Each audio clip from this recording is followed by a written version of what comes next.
Hi, I'm Dr. Karen Carter from the Kafue Research Project, where we are trialling solutions to human-elephant conflict in Zambia. We're tackling this problem with both short and long-term initiatives.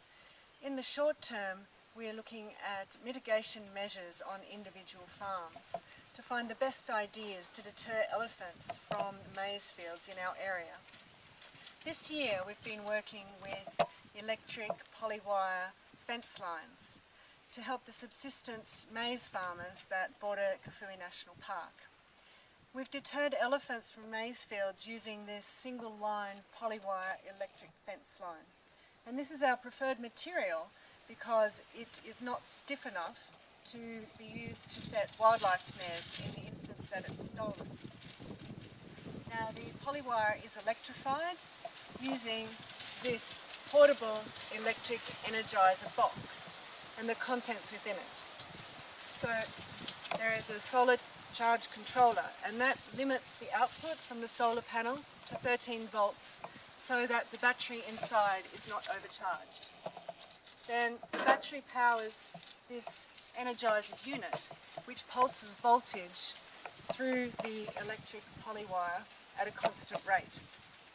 Now the elephants have respected this single strand fence line very well. In all of the maize farms where we've trialled this measure in the past few months, once one elephant has touched the polywire, then no further elephants will go near the polywire or have challenged it. And that's regardless of the amount of times that elephants have visited the field or the length of time since the first contact was made. So the future outlook for this mitigation measure in deterring elephants from maize fields in our area is bright. Now in the longer term, we're looking at how elephants move through the communities and whether they're accessing important food and water resources that they need outside of the maize growing season. So this information is important for future land use planning in our area and for the potential development of elephant movement corridors.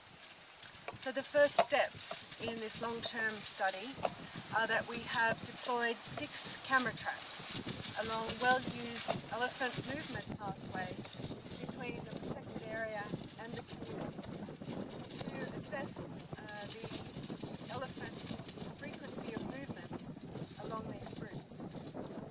Now, later on, once we've identified that some pathways are more frequently used than others, we'll investigate them in more detail and on foot record the resources that the elephants are accessing in these community areas.